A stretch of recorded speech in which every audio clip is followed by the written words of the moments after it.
साक्षात्कार हो जाता है। प्राचीन शास्त्रों में भी इसका उल्लेख कई जगहों पर मिलता है। सहज योग की संचालिका श्री माताजी निर्मला देवी ने विश्व भर में लाखों लोगों को कुंडलिनी जागृति का अनुभव प्रदान किया है। किया गया सहज योग आज 60 से भी अधिक देशों में लोकप्रिय हो रहा है। कुंडलिनी शक्ति तथा सहज योग के संबंध में अर्धमात्रा ने उनसे विशेष मुलाकात की। लीजिए पेश है उसी के प्रमुख अंश।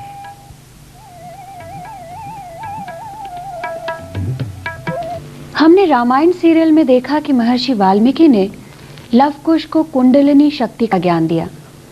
कृपया आप हमें इस घटना तथा कुंडलिनी शक्ति के बारे में विस्तार से बताइए। कुंडलिनी शक्ति हमारे अंदर है और उसके बारे में अगर वाल्मीकि ने बताया होगा तो वो बात बिल्कुल सही है, क्योंकि वो बहुत पहुँचे हुए पुरुष थे और वो जानते थे कि कितना भी आपको विद्या का लाभ हुआ हो, जब तक आप आत्म साक्षात्कार को प्राप्त नहीं होते हैं आप में पूर्णता नहीं आती। अब ये जो शक्ति है इसके बारे में हमारे देश में अनादिकाल से बहुत से लोग जानते थे और उनको गुरु कहा जाता था, सद्गुरु कहा जाता था और इन लोगों ने इसके बारे में बहुत गहन तपस्या के द्वारा इसका ज्ञान जाना था। कुंडलिनी नाम की शक्ति हमारे त्रिकोणाकार अस्थि में रहती है और उसको कुंडलिनी इसलिए कहते कि 3.5 कुंडलों में वो बैठी हुई। ये शक्ति के बारे में आश्चर्य की बात है कि ग्रीस में भी लोग जानते थे, क्योंकि जिस हड्डी में त्रिकोणाकार अस्थि में ये बैठी हुई है उसको ये लोग सेक्रम बोन कहते हैं, माने सेक्रेड बोन, माने ये कोई तो भी परम पवित्र ऐसी हड्डी हमारे अंदर है। तो बहुत सी बातें ग्रीक लोगों ने पता नहीं या तो हम लोगों से अपनाई थी या उन्हीं के अंदर सहज में ही ये बातें आई थी। हमारे देश में ये आत्म साक्षात्कार करने का प्रयोग अनेक वर्षों से होता रहा। महाराष्ट्र में जो एक नाथ पंथी हो गए, मच्छिंदर नाथ, गोरखनाथ, ये लोग सब ये कार्य करते थे। एक तरफ तो हम लोग वेदों में पढ़े हुए थे और वेद का मतलब होता है विद, माने जो चीज़ आप जानते हैं, परम ज्ञान को जानना अपनी सेंट्रल नर्वस सिस्टम में, उसी को वेद कहते हैं। विद होना चाहिए और पहले ही उनके श्लोक में लिखा है कि ये सब पढ़ के अगर आपको विद नहीं हुआ तो बेकार। दूसरा मार्ग अपने यहाँ भक्ति का था कि लोग भक्ति करते थे और भक्ति से वो अनेक देवताओं को प्रसन्न करने का प्रयत्न करते थे। पर बीच का मार्ग जो था वो था सहज कुंडलिनी का जागरण करना और ये कार्य नाथपंथी करते थे। ये सब संस्कृत में ही लिखा गया है और इसके बारे में चर्चा संस्कृत में होती थी। महाराष्ट्र में 12वीं शताब्दी में ज्ञानेश्वर जी ने इस मामले में अपने गुरु, जो कि उनके स्वयं भाई साहब थे, उनसे कहा कि मुझे अगर आप आज्ञा दें तो ज्ञानेश्वरी में मैं उसके बारे में लिखना चाहता हूँ जो शक्ति हमारे अंदर है और जिसके द्वारा हमें आत्म साक्षात्कार होता है, क्योंकि इसके बारे में लोगों ने स्पष्ट रूप से कहीं लिखा। तो उन्होंने जब आज्ञा दे दी तो उन्होंने उनका जो 6वां अध्याय है उसमें बहुत साफ तरीके से कुंडलिनी का वर्णन किया। ये वर्णन होने पर भी जब ये किताब धर्म मार्तंडों के हाथ में पड़ गई तो उन्होंने कहा कि ये तो अपने बस का है नहीं कुंडलिनी का जागरण। तो उन्होंने कहा ये जो अध्याय निषिद्ध है, इसको यूज नहीं करना, इसलिए कुंडलिनी के बारे में ज्ञान कम होने लग गया। पर उसके बाद भी 16वीं शताब्दी में महाराष्ट्र में ही अनेक संत हो गए, बहुत बड़े बड़े। श्री रामदास जो कि शिवाजी के गुरु थे, तो उनसे किसी ने पूछा कि कुंडलिनी का जागरण कैसे होता है, तो उन्होंने कहा तत्क्षण, उसी क्षण होता है, पर एक देने वाला भी चाहिए और एक लेने वाला भी चाहिए। इसी प्रकार कुंडलिनी का वर्णन नामदेव ने भी अपने इसमें किया है। हर संतों ने कुंडलिनी की बात की हुई, लेकिन लोगों ने कहा कि ये तो बेकार की बात है, ऐसी ही लोगों को भुलावे में डालना है, ऐसी कोई कुंडलिनी नहीं होती है वगैरह। आज भी ऐसा लोग कहते हैं, क्योंकि हम लोग इतने आजकल के ज़माने में इतने हम पाश्चिमात्य देशों से इतने ज़्यादा अभिभूत हैं कि उन्हीं की चीज़ें हम ले लें, उन्हीं से हम सीख लें। योग का वास्तविक अर्थ क्या है? जागरण जो होता है वो सहज में ही होता है, जैसे कि एक बीज है और उस बीज के अंदर वो सारे हजारों पेड़ हैं जो उसमें से निकलने वाले हैं।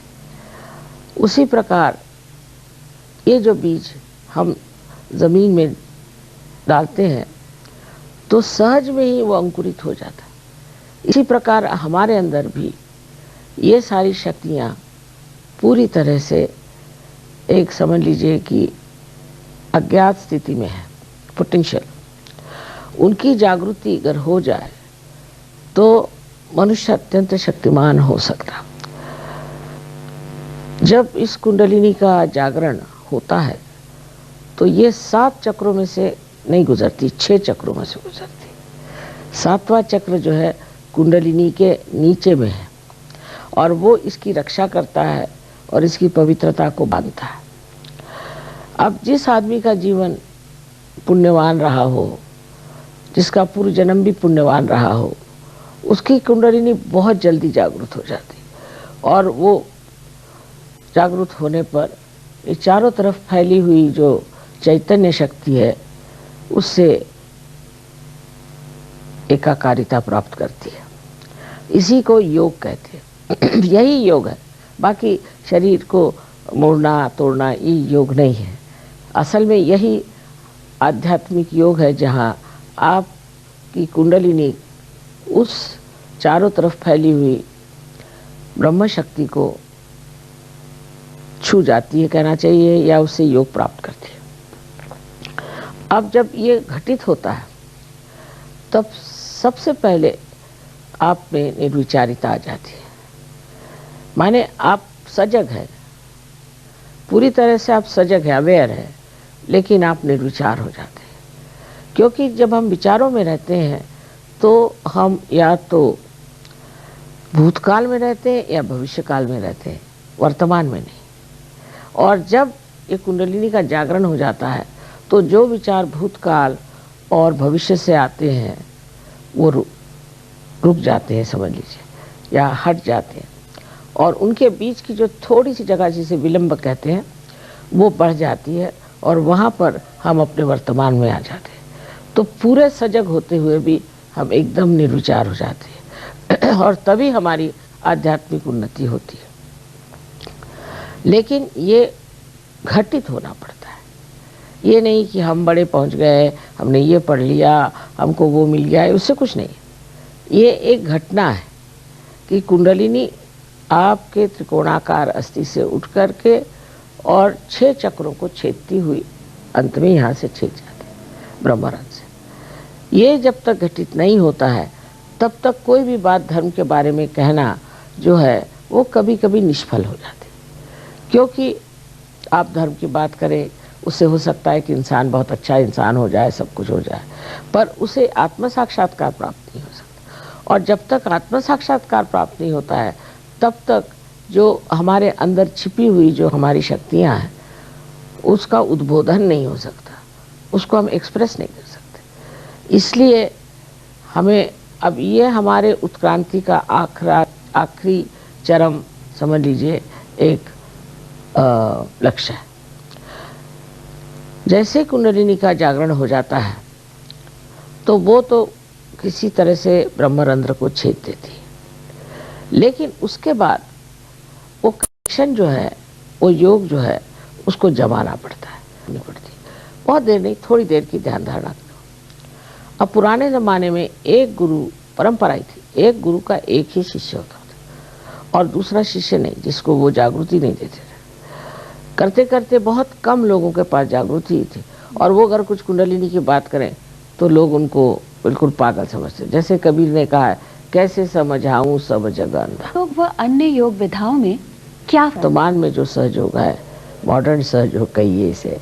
इसकी विशेषता ये है कि सामूहिक तरीके से आप जागृति दे सकते हैं, हजारों को आप जागृति दे सकते हैं। अब रशिया जैसे देश में एक एक जगह, एक एक गांव में 21,000 22,000 सहयोगी हैं। और क्योंकि वो इतने जड़वादी नहीं, मटेरियलिस्टिक नहीं है जैसे हम लोग हैं, और बड़े समझदार लोग हैं। उसके 70% लोग बहुत समझदार है, 30% लोग हम लोगों जैसे छोटी छोटी चीज़ों के पीछे दौड़ना है, ये करना वो करना, पर 70% लोग बहुत समझदार हैं और सूझबूझ के। और पता नहीं उनको इतनी पहचान है कि वहाँ किसी को उन्होंने नहीं टिकने दिया सिवाय मेरे, बाकी सबको भगा दिया। क्योंकि पता नहीं कैसे वो समझते हैं कि मैं एक कोई सच्चे तरीके से काम कर रही हूँ। अब इधर भी महाराष्ट्र में बहुत कुछ हुआ, इतने गुरु आए, इतने सिखाया, पर महाराष्ट्र का हाल पता नहीं क्यों एकदम खराब हो गया। वहाँ पर लोगों में वो खोज कम हो गई और मॉडर्निज्म की तरफ बहुत जा रहा है। पर मुझे हैरानी ये हो कि मैंने नहीं सोचा था कि उत्तर हिंदुस्तान में लोग इतने इससे सहयोग को पकड़ेंगे, पर जैसे कि कोई छाग लग गई हो इस तरह से लोग पकड़ रहे और उसमें स्थित हो रहे हैं। तो ये चीज़ ऐसी है कि उसके लिए कुछ कहना नहीं पड़ता, वो एक घटना। जैसे समझ लीजिए कि आपने बीज है वो ज़मीन में बो दिया, उसको बस अंकुरित होना पड़ता है। उसके लिए कोई आप नहीं कुछ करते कि सर के बल खड़े रहो कि कुछ करो, क्योंकि उसके अंदर ये बंधा है। और पृथ्वी में भी एक बंधन है कि वो दोनों बंधन काम करते हैं और अपने आप घटित हो जाता है। ये जीवंत क्रिया है और उत्क्रांति की जीवंत क्रिया आखिरी जो है, इसे हजारों लोग प्राप्त कर सकते हैं। पर ये दिन ऐसे हैं, बाहर के तो दिन आ गए कि बहुत से फूल आए हुए हैं जो फल हो सकते हैं, पर बहुत से ऐसे भी हैं कि जो इसको स्वीकार्य ही नहीं करेंगे, इसको पाने की ही नहीं कोशिश करें, क्योंकि ये जिसको लास्ट जजमेंट कहते हैं वो टाइम आ गया। अब आप चाहे तो सत्य को प्राप्त करें और न प्राप्त करें। तो इससे मनुष्य को बहुत उपलब्धियां होती। सबसे पहले तो जो उपलब्धि होती वो ये कि आपको ये परम चैतन्य महसूस होता है आपके उंगलियों पर, और आपके तालू से भी आप देख सकते हैं कि ठंडी ठंडी बड़ी सुंदर सूदिंग, बहुत ठंडी नहीं, सूदिंग ऐसी बहुत हवा निकलती। आदि शंकराचार्य ने इसे सलीलम सलीलम कहा। तो ये जो हाथ में वाइब्रेशंस ठंडे ठंडे आते हैं, इसको स्पंद कहा, स्पंद होता। अब उससे ये जो आपके सिंपैथेटिक, ये 5, 6 और 7 इस तरह से ये सिंपैथेटिक एंडिंग्स हैं। तो इससे चक्र हैं ये सारे, और आपको पता हो जाता है कि आपका कौन से चक्र में गड़बड़ है, उंगलियों पे पता हो जाएगा। दूसरों के कितना है ये भी पता हो जाएगा, क्योंकि सामूहिक चेतना में आप जागरूक हो जाते। एक नया आयाम, एक नया डायमेंशन आपके अंदर आता है, जिसमें आपके अंदर सामूहिक चेतना आ जाती है। आप दूसरे इंसान के भी चक्रों को देख सकते हैं। अच्छा, जब आपने दूसरे देख लिया, अपने भी जान लिए, अगर आप ये सीख ले, इसको हम शुद्ध विद्या कहते हैं कि ये चक्र कैसे ठीक किए जाए, तो आप उनकी भी मदद कर सकते हैं और अपनी भी मदद कर सकते। अब दूसरी शक्ति जो जागृत होती है वो ये कि आप भी दूसरों को आत्म साक्षात्कार दे सकते हैं, आप भी कुंडलिनी को उठा सकते हैं, आप भी उनको उनकी शारीरिक, मानसिक, बौद्धिक और आध्यात्मिक जो कुछ भी परिस्थिति है उसे ठीक कर सकते हैं। इस प्रकार हम सारे लोगों को ही ठीक कर सकते हैं जो यहाँ आए और इसको प्राप्त करना चाहें, जिससे कि सारे ही समाज का भी उद्धार हो सकता है। इतना ही नहीं, अपने देश का उद्धार हो सकता है, सारे विश्व का उद्धार हो सकता है। और इसके घटित होने से जो और दूसरी बात बहुत बड़ी हो जाती है वो ये कि हमारे अंदर धर्म जागृत होता, अंदर जागृत होता, बाह्य में। जैसे कि कोई हिंदू हो, चाहे मुसलमान हो, चाहे ईसाई हो, वो कोई सा भी पाप कर सकता है, कोई सी भी गलत काम कर सकता है, उसके ऊपर उसके धर्म का कोई बंधन नहीं पड़ता। लेकिन ये चीज़ ऐसी है कि जब आपके अंदर धर्म जागृत हो जाता है तो फिर आप कोई अधर्म काम कर ही नहीं सकते। आपके अंदर अनुकंपा, करुणा, ये सब जागृत हो जाते हैं, और ऐसा होते हुए भी आप अत्यंत शक्तिशाली, डायनामिक हो जाते हैं। आप कितने कार्य करते रहें, कुछ भी करते रहें, आपको थकान नहीं आती, और आप बहुत प्यार से, बहुत शांतिपूर्वक सब कार्य करते हैं। इसी से आपके अंदर जो शांति का स्थान है वो आप प्राप्त करते हैं।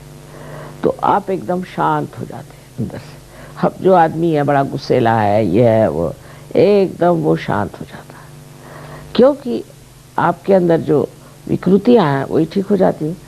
सारी दुनिया भर की विकृतियां जो हमारे अंदर हैं वो इन चक्रों की वजह से है, और ये अगर चक्र ठीक हो गए तो सब विकृतियां ठीक हो जाए।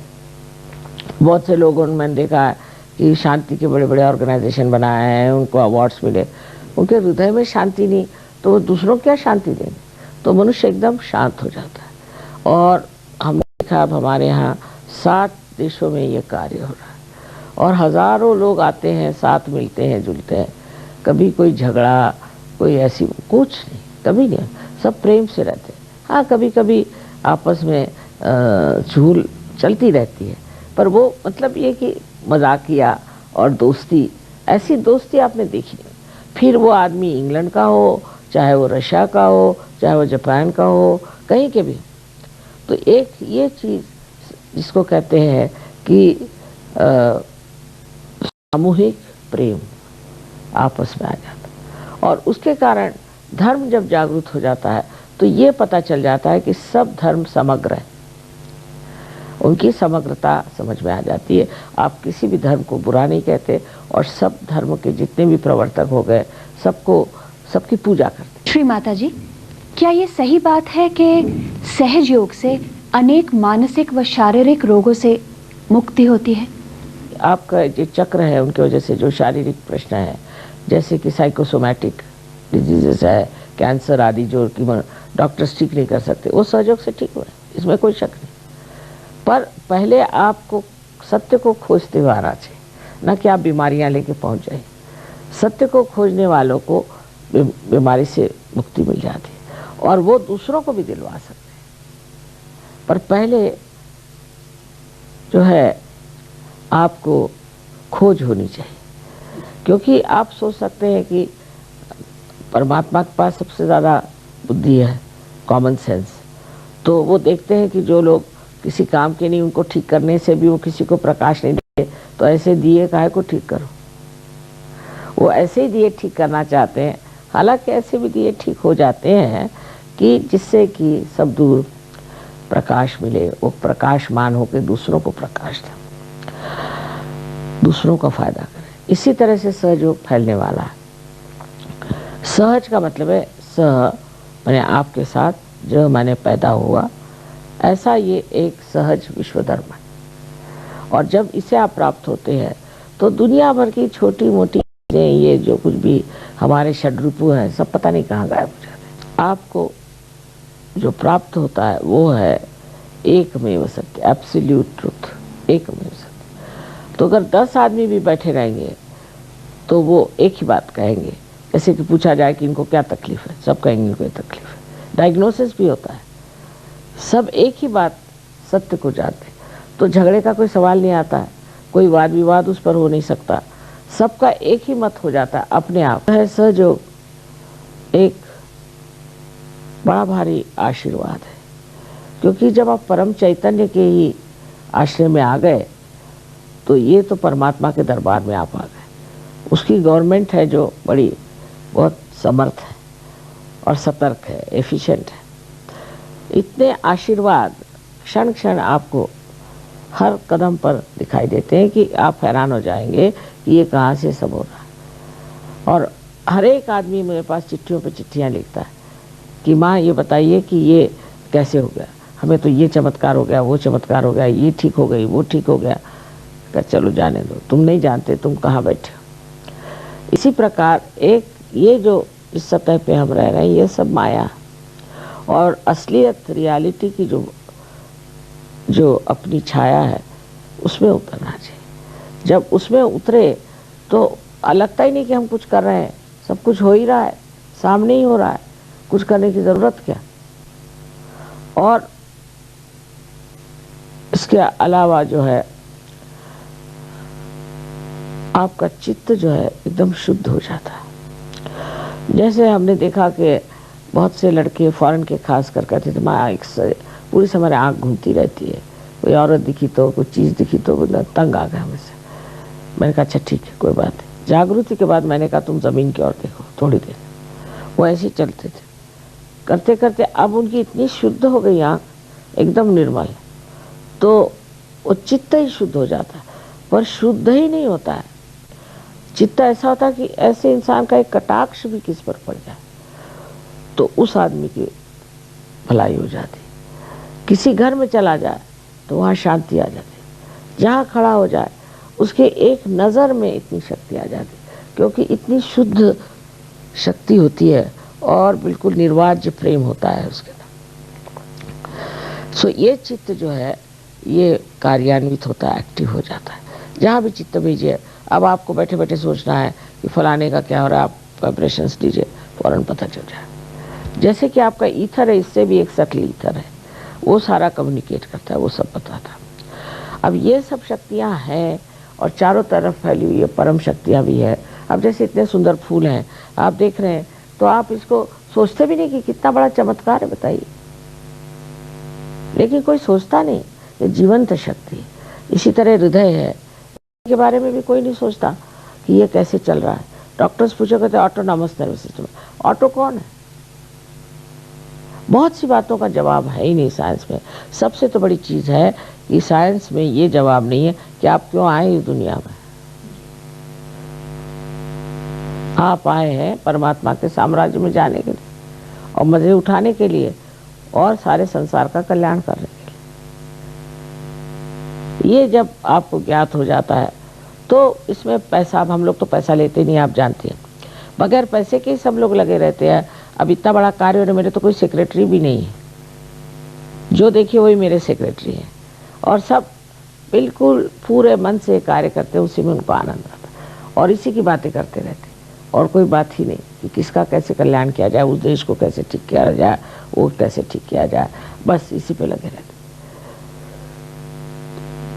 तीसरी जो सबसे ऊंची बात है इसमें कि आप एक आनंद में उतर जाते हैं। सुख और दुख जो है ये सिर्फ हमारे अहंकार के दो साइड्स हैं। जैसे समझ लीजिए कि 1 रुपये के 2 होते हैं, उसी पर जब आपका अहंकार बहुत प्रज्वलित हो जाए और बहुत खुश हो जाए तो आप सुखी है, जब उसमें ज़रा सा कहीं कोच पड़ जाए तो आप दुखी। पर इसमें आने पर आप आनंद में हो जाते हैं। आनंद में द्वैत नहीं है, अद्वैत है, ड्युअलिटी नहीं। बस आप देखते रहते हैं सब चीज़ को और सब चीज़ का आप आनंद उठाते रहते हैं। मतलब ये कि आप एक साक्षी स्वरूपत्व आप में आ जाता है। हर एक चीज़ एक ड्रामा आप इस तरह से देखते हैं। इसलिए आजकल का जो टेंशन और स्ट्रेस वगैरह की ये तो सब गायब हो जाता है। मैं तो सबसे मजाक में कहती हूँ कि यहाँ देखो अब छेद हो गया है तो सब चीज़ें निकल जाएंगी तुम्हारे। लेकिन समझने की बात यह है कि ये सब हमारे अंदर है, ये समा है, इस वक्त होने वाला है, आपको इसके लिए पैसे नहीं देने हैं, पर तो भी लोग सब चोर चकोर इस तरह के गुरुओं के पास घूमते। तो अब क्या किया जाए, उनकी बुद्धि को कोई बदल तो नहीं सकता। सो इस वक्त ये सोचना चाहिए कि हमें पाना क्या है, हमें अपनी पूर्णता पानी, और उसके लिए कुछ आपको करना नहीं है, कुछ देना नहीं, थोड़ा समय देना पड़ता है, बहुत थोड़ा सा। लेकिन जब इसमें आप उतर आते हैं तो ये तो ज्ञान का सागर है, प्रेम का सागर, करुणा का सागर, और सबसे बढ़ के तो एक क्षमा का सागर। पहले कोई भी आपने गलती करी हुई कुछ भी हो सब भूल जाना पड़ता है सहजों में, बिल्कुल गिल्टी नहीं फील करने का बस, और आप सबको क्षमा कर दीजिए, काम खत्म। इतने जल्दी ये कार्य होता है हजारों लोगों का कि उसके लिए लोग आश्चर्यचकित होते कि माँ कैसे हजारों का भी 1 लाख लोग कहते पूना में आए और सब लोगों ने हाथ उठा दिए कि हमको तो महसूस हो गया। पर टिकते कितने हैं और कितने उठते हैं इसमें ये कभी